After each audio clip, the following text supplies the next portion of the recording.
men, the philosophers, theologians, astronomers and logicians would gather to discuss and debate their ideas. It was not the case that people were expected to adhere to a particular line or adopt a particular religion. They were allowed to express their own sentiments and their own views very freely. The point was that they should do so in elegant Arabic and a good logical reasoning. The effect of the Majlis was to create a heady mix of money and brains, with the best minds in the empire swapping ideas while simultaneously engaged in fierce competition for patronage. It's at this point my investigation into the first wave of Islamic science returns me to the man we first met at the beginning of this story in the back streets of Cairo, the great mathematician who brought the West the decimal system.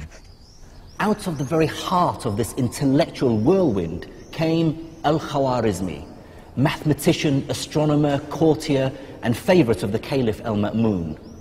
He was a product of his age, an émigré from eastern Persia into Baghdad, surrounded by books, well versed in learning from Greece, Persia, India and China, and fearless in his thinking. Al-Khwarizmi brought together two very different mathematical traditions and synthesized them into something new.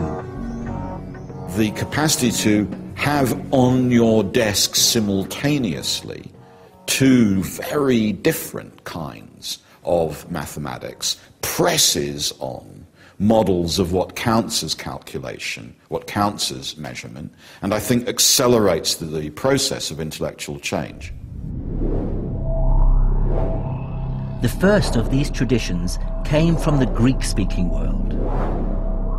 Greek mathematics dealt mainly with geometry, the science of shapes like triangles, circles and polygons, and how to calculate area and volume. The other great mathematical tradition Al-Khwarizmi inherited came from India. They'd invented the 10-symbol decimal system, which made calculating much simpler. Thanks to the translation movement, Al-Khwarizmi was in the astonishingly lucky position of having access to both Greek and Indian mathematical traditions. He was able to combine geometrical intuition with arithmetic precision, Greek pictures and Indian symbols, inspiring a new form of mathematical thinking that today we call algebra. As a physicist, I've spent much of my life doing algebra, and I can't overstate its importance in science. But it is a strange idea. I remember being perplexed when my math teacher first started talking about mathematics not using numbers, but with symbols like X and Y. It's an incredibly liberating idea because it allows you to solve problems without getting bogged down in messy numerical calculations. So we have here this priceless manuscript, Kitab al-Khwarizmi, Al-Khwarizmi's book, and Professor Ian Stewart has studied algebra for much of his working life. Together we looked at an early copy of the book in which the idea really took form. I see here, although it's written sort of in the margin, the title of the book, Al-Jabr wal-Muqabala. So that's the first time the word Al-Jabr appears. Algebra. Algebra, that's where our word algebra comes from.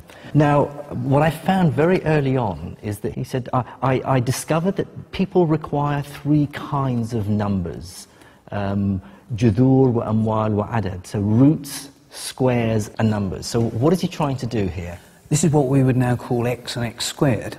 This is quadratic equations. This really is algebra. So he's setting you up for a book about how to solve equations by algebraic methods.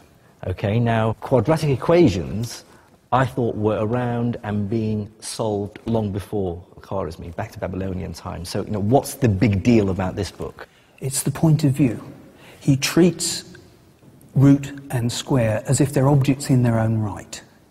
They're not just some number that we're trying to find out. They're a process you apply.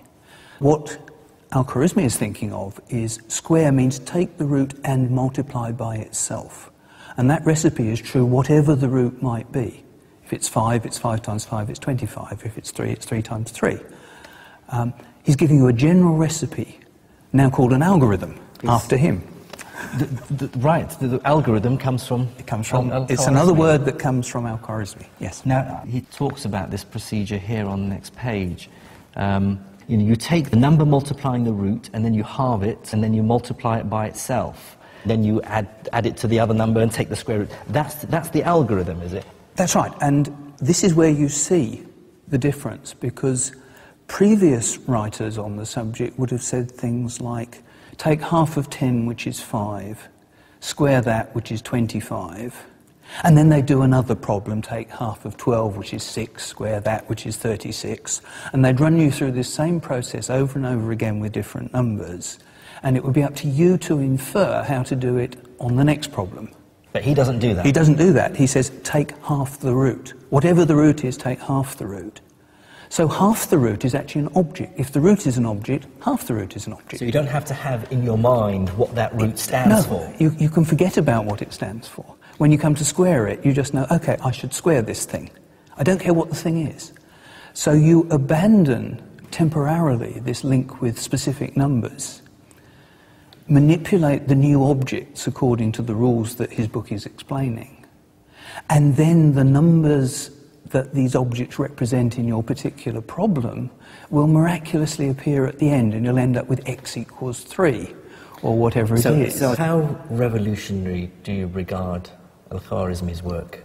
He made it possible for algebra to exist as a subject in its own right, rather than as a technique for finding numbers. The least interesting bit of an algebraic calculation is when you get to the end and discover that x equals 3. It's the route you take to get there. But if it was a special route for each problem and a different route for each problem, that wouldn't be interesting either. It would just be a big mess.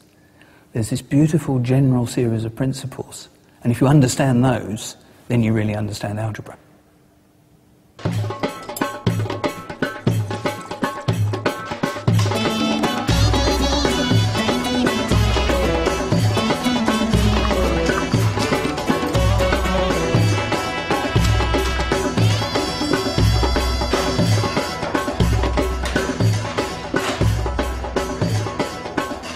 What is the true global importance of algebra?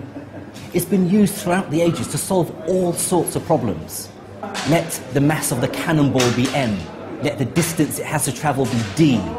Use algebra to work out the optimum angle you have to point your cannon. That sort of knowledge wins wars. Or let's call the speed of light c, the change in mass of an atomic nucleus m, and then calculate the energy released with the following algebraic formula: E equals mc squared. Mastery of that information truly is power.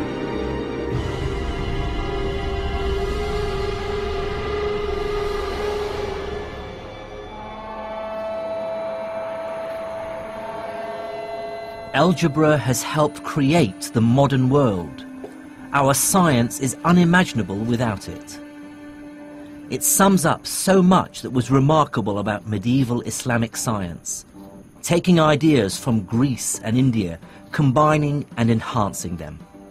Similarly, modern medicine owes a considerable debt to the work of the Islamic physicians.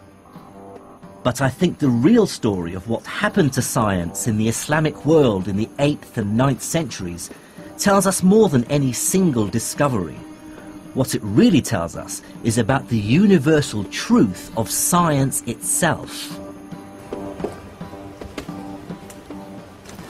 I believe that the first great achievement of the medieval Islamic scientists was to prove that science isn't Islamic, or Hindu, or Hellenistic, or Jewish, Buddhist, or Christian. It cannot be claimed by any one culture. Before Islam, science was spread across the world. But the scholars of medieval Islam pieced together this giant scientific jigsaw by absorbing knowledge that had originated from far beyond their own empire's borders. This great synthesis produced not just new science, but showed for the first time that science as an enterprise transcends political borders and religious affiliations. It's a body of knowledge that benefits all humans. Now that's an idea that's as relevant and as inspiring as ever.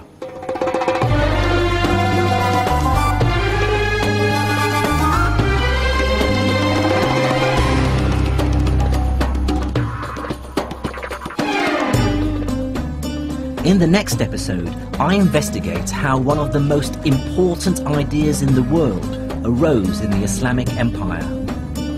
I discover how mathematics and experimentation fused together as the empire embraced a medieval industrial revolution.